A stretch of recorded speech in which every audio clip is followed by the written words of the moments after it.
Je suis ici parce que la CIMAD nationale, puisqu'on est un seul mouvement sur le plan national, a signé l'appel et donc normal que dans les groupes locaux on relaie, et parce que la lutte contre le racisme est vraiment quelque chose qui nous tient à cœur et qu'on côtoie tous les jours à travers ce que nous disent les personnes qu'on reçoit et qu'on accueille et qu'on accompagne.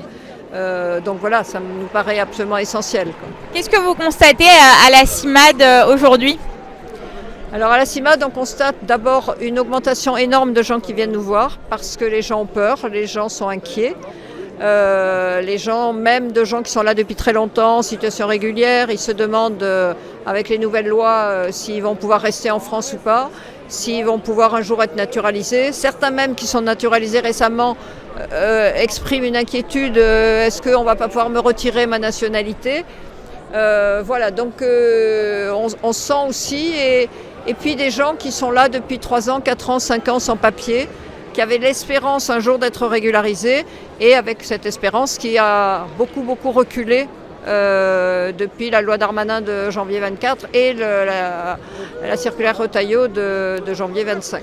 Donc ça fait depuis 2024 que ça s'est détérioré, vous diriez ? Alors, ça fait quand même très longtemps, parce qu'on peut dire que déjà du temps de Hollande, on ne peut pas dire qu'il ait beaucoup amélioré les lois pour l'immigration, mais depuis, ça n'a fait que se dégrader. Entre Sarkozy, Macron, quels que soient les premiers ministres qu'il y a eu, ça ne fait que se dégrader. Ce qu'on peut dire, c'est que par exemple, nous, à la permanence séjour, c'est une permanence qui accueille tous les migrants pour lesquels problème, sauf ceux qui veulent demander l'asile. Là, il y a une permanence particulière.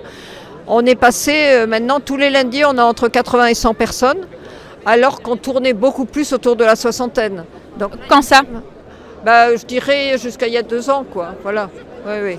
Donc là, vraiment, on sent une inquiétude qui monte. Oui. Et puis, on a une très forte demande pour les cours de français, pas seulement à la CIMAD, mais dans toutes les associations qui en donnent, parce que les gens ont très peur avec le niveau de français qui est demandé pour avoir un titre de séjour, beaucoup plus exigeant qu'avant. Bien que les décrets ne soient pas encore sortis, mais en tout cas, c'est annoncé. Et là aussi, les gens ont très peur, parce qu'il y en a qui sont, en fonction de leur âge, de leur origine, de leur scolarisation dans le pays d'origine, ils ne se sentent pas d'atteindre un niveau qui leur est demandé, quoi. Voilà. Donc là aussi, on sent vraiment une inquiétude à ce niveau-là.